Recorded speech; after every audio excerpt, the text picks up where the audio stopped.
additional condition for being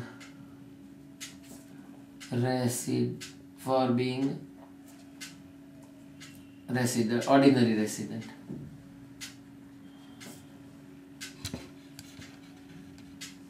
first ये compulsory condition है, ही should be in India for at least 730 days in 7 years preceding previous year 9-10. And पहला, he should be in India for at least 730 days in 7 years preceding previous year 9-10, and he should be in India for at least, he should be resident in India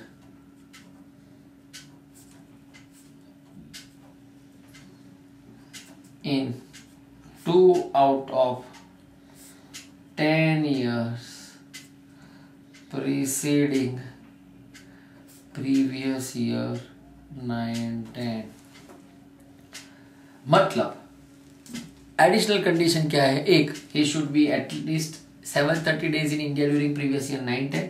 मतलब previous, अब additional conditions में previous year को छोड़ के उसके आगे के salts को देखना है, preceding years, preceding previous year.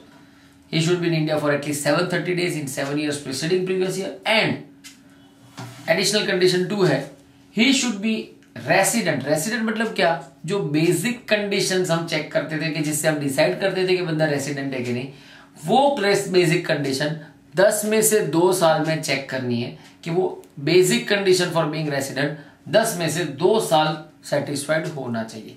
मैं आपको एक एग्जांपल देता हूं ताकि आपको प्रॉपर आइडिया हो.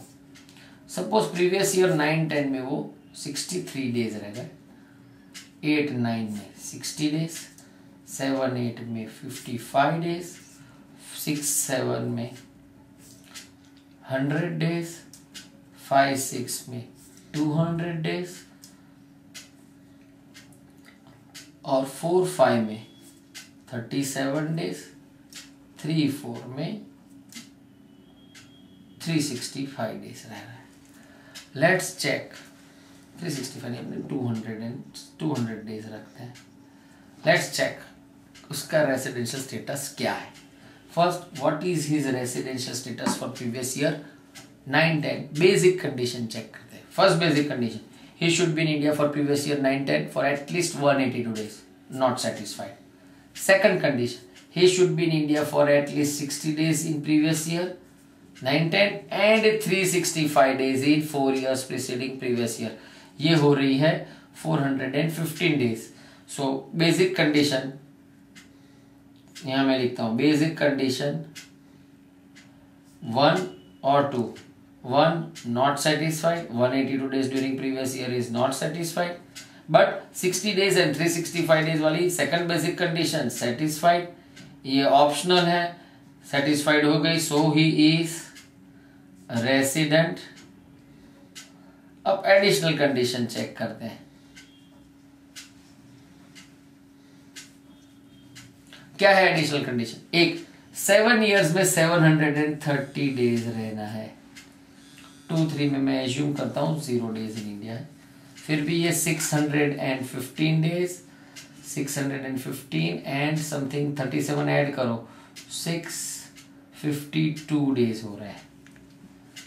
So okay, so first additional, चलो हम यहाँ 100 डेज ऐड कर देते हैं. सो ये 752 डेज हो गए. सो 730 डेज की एडिशनल कंडीशन 1 इज सेटिस्फाइड. अब चेक करो, यहाँ ऑप्शनल नहीं है, ये कंपल्सरी है. दूसरी कंडीशन क्या है? He should be in India for he should be resident in India for at least 2 years out of 10 years preceding previous year. चलो वो चेक करते हैं.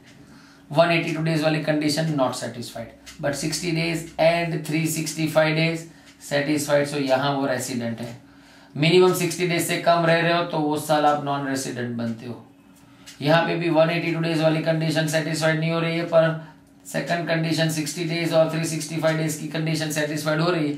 सो यहाँ पे रेसिडेंट है, यह 182 डेज से रेसिडेंट है। सो 10 में से 2 साल रेसिडेंट होना चाहिए था, and he is resident. So ये सेटिस्फाइड हो रही है second additional condition, as both the additional condition is satisfied, he is resident and ordinary resident.